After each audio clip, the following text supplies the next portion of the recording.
Hello guys, ഇന്ന് ഞാൻ ഉണ്ടാക്കാൻ പോകുന്നത് അധികാരം കേട്ടിട്ടില്ലാത്തവരായിട്ടാണ് മാരിമി ചിക്കൻ. മാരിമി ചിക്കൻ ഉണ്ടാക്കാനായിട്ട് ഞാൻ വന്നിട്ട് നമ്മുടെ ചിക്കൻ്റെ വന്നിട്ട് തൈസാണ് എടുത്തിരിക്കുന്നത്. അതിലേക്ക് വന്നിട്ട് കാശ്മീരി മുളക് പൊടി, ഉപ്പ്, അതേപോലെ കുരുമുളക്, ക്രഷ് ചെയ്ത കുരുമുളക്, അതേപോലെ സൺഫ്ലവർ ഓയിൽ. ഇതിലേക്ക് വന്നിട്ട് നമ്മൾ ഒറിഗാനോ വന്നിട്ട് ആഡ് ചെയ്യണം. ഞാൻ എൻ്റെ കയ്യിലുള്ള അവൈലബിൾ ആയിട്ടുള്ള ഐറ്റംസ് മാത്രം കൊണ്ടാണ് ഉണ്ടാക്കുന്നത്. ഇത് നമുക്ക് മാക്സിമം തൈസ് തന്നെ യൂസ് ചെയ്യുക. പിന്നെ വന്നിട്ട് ബോൺലെസ് കൂടുതൽ യൂസ് ചെയ്യുന്ന ആൾക്കാരുണ്ടെന്നുണ്ടെങ്കിൽ, അല്ലെങ്കിൽ അത് ഇഷ്ടമുള്ള ആൾക്കാരെന്നുണ്ടെങ്കിൽ അതെടുത്താലും കുഴപ്പമില്ല. പക്ഷേ തൈസ് എടുക്കണമായിരിക്കും ഇതിന് വന്നിട്ട് നന്നായിട്ടുണ്ടാവുക. അത് വന്നിട്ട് ഞാനൊരു അരമണിക്കൂർ മാഗ്നേറ്റ് ചെയ്ത് മാറ്റി വെച്ചിട്ടുണ്ട്. പിന്നെ വന്നിട്ട് ഞാൻ എടുക്കുന്നത് നമ്മുടെ അധികം ഐറ്റംസ് ഇൻഗ്രീഡിയൻസ് ഒന്നും അത് ആഡ് ആവശ്യമില്ല.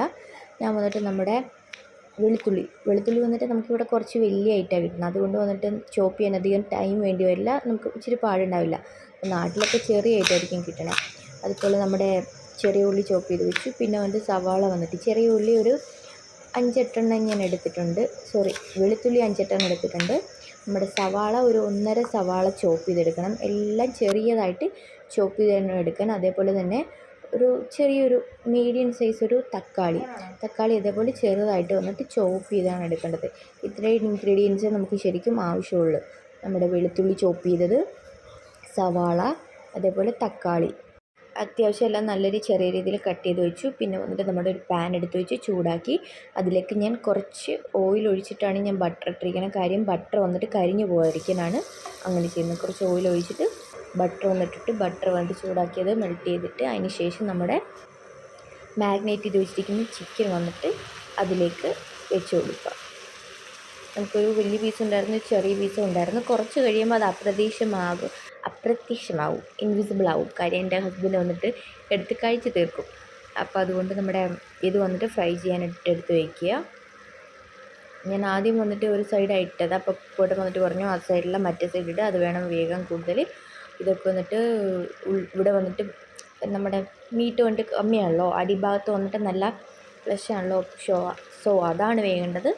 അത് മറിച്ചിടാൻ പറഞ്ഞ് ഞാൻ അങ്ങനെ മറിച്ചിട്ട് പിന്നെ നമ്മുടെ ബട്ടർ വന്നിട്ട് ഉരുകി വന്നിരിക്കുന്നത് കൊണ്ട് അതിന് മേലേക്ക് വന്നിട്ട് കുറച്ച് ഒഴിച്ചിരിക്കുന്നുണ്ട്. എനിക്ക് കുറച്ച് പിശുക്ക് കൂടുതലായതുകൊണ്ട് ഞാൻ ഇത്രയും ബട്ടർ യൂസ് ചെയ്യുന്നത്.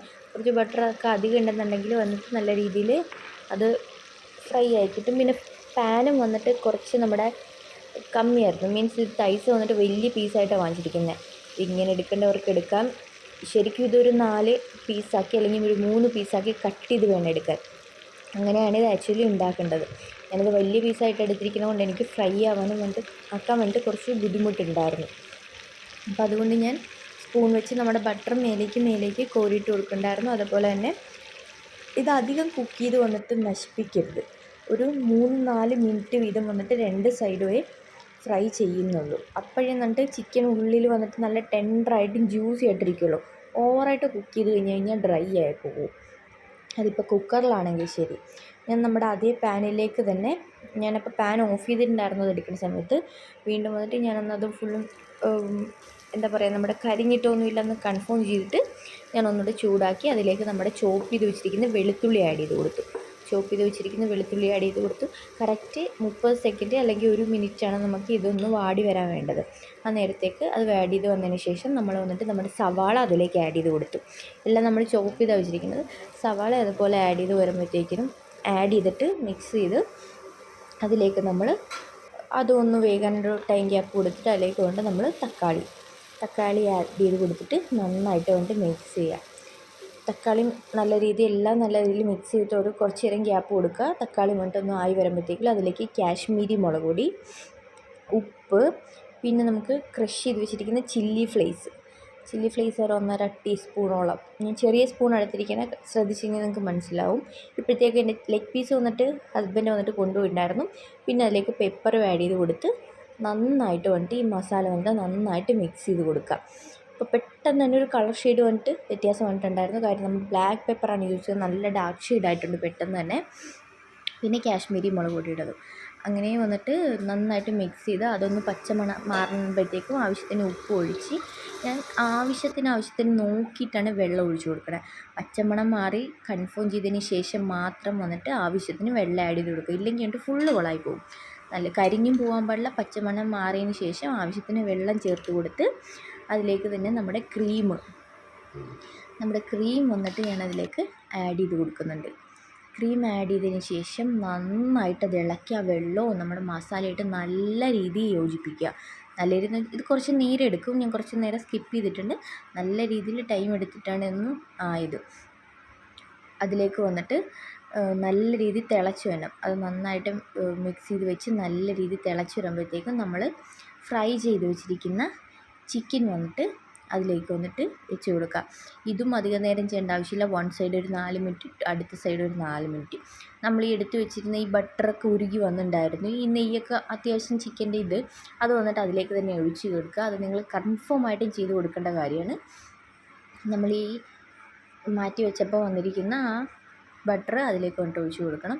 വേറെ നമ്മൾ ആഡ് ചെയ്ത് കൊടുക്കേണ്ട ആവശ്യമില്ല. പിന്നീട് വന്നിട്ട് അതിലേക്ക് ഞാൻ നമ്മുടെ ബട്ടർ വന്നിട്ട് ചെയ്ത് കൊടുത്ത പോലെ തന്നെ ഈ ക്രീമും വന്നിട്ട് അതിലേക്ക് ഈ ഗ്രേവിയും വന്നിട്ട് അതിൻ്റെ മേലേക്ക് ഒഴിച്ച് കൊടുക്കണം. വീണ്ടും ഞാൻ തിരിച്ചിട്ട് കൊടുക്കുന്നുണ്ട്. നേരത്തെ ചെയ്ത് അതേ അബദ്ധം ചെയ്തിട്ടുണ്ട്. എന്നിട്ട് ഒരു 4 മിനിറ്റ് വന്നിട്ട് വൺ സൈഡ് വന്നിട്ട് കുക്ക് ചെയ്തു. അത് നോക്കിയപ്പോഴത്തേക്കിനും ഏകദേശമൊക്കെ ആയി വന്നിട്ടുണ്ടായിരുന്നു. പിന്നെ അത് വന്നിട്ട് തിരിച്ച് വന്നിട്ട് അടുത്ത സൈഡ് ഇടുന്നുണ്ട്. അതിൻ്റെ ഇടയ്ക്ക് എനിക്കൊരു മനസ്സമാധാനത്തിന് വേണ്ടിയിട്ട് ഞാൻ ചെല്ലട്ടെ, എല്ലായിടത്തും ചെല്ലട്ടെ എന്ന് പറഞ്ഞിട്ട് ഗ്രേവി വന്നിട്ട് അങ്ങനെ ചെയ്ത് കൊടുക്കുന്നു. ഇതിൻ്റെ ഇടയ്ക്ക് വന്നിട്ട് നമ്മൾ മല്ലിയില യൂസ് ചെയ്യുന്നുണ്ട്. ആക്ച്വലി ഇതിൽ വേറെ എന്തോ ഒരു ലീഫാണ്, നമുക്കത് ഇവിടെ അവൈലബിൾ അല്ല. അത് എന്താണെന്ന് പറഞ്ഞിട്ട് ഗൂഗിൾ ചെയ്ത് കഴിഞ്ഞാൽ നിങ്ങൾക്ക് കിട്ടും. അതല്ല ശരിക്കും ഇതിൻ്റെ ആക്ച്വൽ റെസിപ്പി. ഞാൻ കുറച്ച് മല്ലിയിലയാണ് അതിന് പകരം ആഡ് ചെയ്ത് കൊടുക്കുന്നത്. വീണ്ടും ഞാനത് തിരിച്ചിട്ടിട്ട് അടുത്ത സൈഡും വന്നിട്ട് കുക്കാവാനായിട്ട് ഒരു 4 മിനിറ്റ് വന്നിട്ട് വെച്ചിട്ടുണ്ട്. അപ്പോഴത്തേക്കും കാണുമ്പോൾ തന്നെ അറിയാം പതിഞ്ഞ് നല്ല രീതിയിൽ വന്നിട്ട് പൊങ്ങി വന്നിട്ടുണ്ട്, ആവശ്യത്തിനൊക്കെ ആയിട്ടുണ്ട്. അങ്ങനെ വന്നിട്ട് ഞാനത് സ്റ്റൗ ഓഫ് ചെയ്ത് അടച്ച് ക്ലോസ് ചെയ്ത് മാറ്റി വെച്ചിട്ടുണ്ട്. ഇത് അത്യാവശ്യം നല്ല ഹെവി സാധനമാണ്. ഹെവി എന്ന് പറഞ്ഞാൽ കടിച്ച് കുറച്ച് ആകുമ്പോഴേ നമുക്കറിയാവുന്ന ഭയങ്കര ഫില്ലിംഗ് ആണ്, ഹെവി ആയിട്ട് ഫീൽ ചെയ്യും ഫുഡ്. നൈറ്റൊക്കെയാണ് നമ്മൾ കഴിക്കണമെങ്കിൽ ഭയങ്കര ഇച്ചിരി ബുദ്ധിമുട്ടായിരിക്കും നൈറ്റ്. എനിക്ക് വേണ്ട പേഴ്സണലി നമ്മൾ പൊറോട്ട വന്നിട്ട് 2 വാങ്ങിയിട്ടുണ്ടായിരുന്നു എൻ്റെ ഒപ്പം. ഞാൻ ദോശ കൂടിയാണ് കഴിച്ചത്. പൊറോട്ടയുടെ കൂടെ കഴിച്ചിട്ട് കിടന്ന് ഉറങ്ങാൻ പറ്റില്ല, അത്ര ഹെവിയാണ്. ഇത്രയും ക്രീമും ബട്ടറൊക്കെ ഉള്ളതുകൊണ്ടാവാം. മാക്സിമം ലൈറ്റായിട്ടുള്ള ഫുഡിൻ്റെ ഒപ്പം വന്നിട്ട് കോമ്പിനേഷൻ ചെയ്ത് കഴിഞ്ഞാൽ നമുക്ക് ഹെൽത്തിന് കുറച്ച് നന്നായിരിക്കും എന്ന് വിചാരിക്കുന്നു. ഞാൻ വന്നിട്ട് ദോശയാണ് ഉണ്ടാക്കിയിരിക്കുന്നത്. നമുക്കിവിടെ നല്ല പേപ്പർ പോലെ ദോശ ഉണ്ടാക്കിയാലാണ് വന്നിട്ട് ഇഷ്ടം. നൈറ്റ് വന്നിട്ട് നമുക്കിപ്പോൾ മാരിനി ചിക്കനും അതേപോലെ നമ്മുടെ ദോശയായിരുന്നു കോമ്പിനേഷൻ. അടിപൊളിയായിരുന്നു. ഞാൻ ഇതൊക്കെ കഴിഞ്ഞ് ക്ലീനിങ് ഒക്കെ കഴിഞ്ഞ് ഒന്ന് തണുത്തപ്പോഴത്തേക്കാണ് കഴിച്ചത്. നല്ല ടേസ്റ്റ് എന്ന് പറഞ്ഞാൽ അടിപൊളിയായിരുന്നു. അത്യാവശ്യം വെറൈറ്റി ട്രൈ ചെയ്ത് നോക്കാൻ ആഗ്രഹിക്കുന്നവരൊക്കെ വന്നിട്ട് ചെയ്ത് നോക്കാം. അടിപൊളി ടേസ്റ്റ് എന്ന് പറഞ്ഞാൽ അടിപൊളി ടേസ്റ്റ് ആയിരുന്നു. നമുക്കെപ്പോഴും ബ്രേക്ക്ഫാസ്റ്റ് അല്ലെങ്കിൽ വന്നിട്ട് അങ്ങനെയുള്ളത് അല്ലെങ്കിൽ പുലാവിൻ്റെ കൂടെയൊക്കെ നന്നായിരിക്കും എന്ന് വിചാരിക്കുന്നു. അങ്ങനെ വന്നിട്ട് നമ്മൾ ദോശയും അതേപോലെ മാരിനി ചിക്കനുമാണ് കോമ്പിനേഷൻ ചെയ്തത്. ഈ കോമ്പിനേഷൻ എന്തായാലും അടിപൊളിയാണ് ഗൈസ്, നിങ്ങളൊന്ന് ട്രൈ ചെയ്ത് നോക്കൂ. ഇതിൻ്റെ പേരെന്താ ഇങ്ങനെ എനിക്കറിയില്ല. മാരിനി ചിക്കൻ ഹിസ്റ്ററി ഞാൻ നോക്കിയിട്ടില്ല. നോക്കിയിട്ട് എന്തെങ്കിലും ഉണ്ടെങ്കിൽ ഞാൻ ഡീറ്റെയിൽസ് ഇനി അപ്ലോഡ് ചെയ്യാം ഗൈസ്. എന്തായാലും അടിപൊളിയാണ്, നിങ്ങളൊന്ന് കൊണ്ട് കഴിച്ച് നോക്കൂ. എൻ്റെ കുഞ്ഞ് നോക്കിയിരുന്ന് വെള്ളം ഇറക്കുന്നുണ്ടായിരുന്നു. എന്ത് ചെയ്യാൻ, പാവം, അവൾക്ക് കൊടുക്കാൻ പറ്റില്ലല്ലോ. ഞാൻ കഴിച്ചു. എന്തായാലും അടിപൊളിയാണ്, നിങ്ങളും ട്രൈ ചെയ്ത് നോക്കൂ ഗൈസ്. വീണ്ടും ഒരു വെറൈറ്റി റെസിപ്പി ആയിട്ട് കാണാം ഗൈസ്. Okay, by.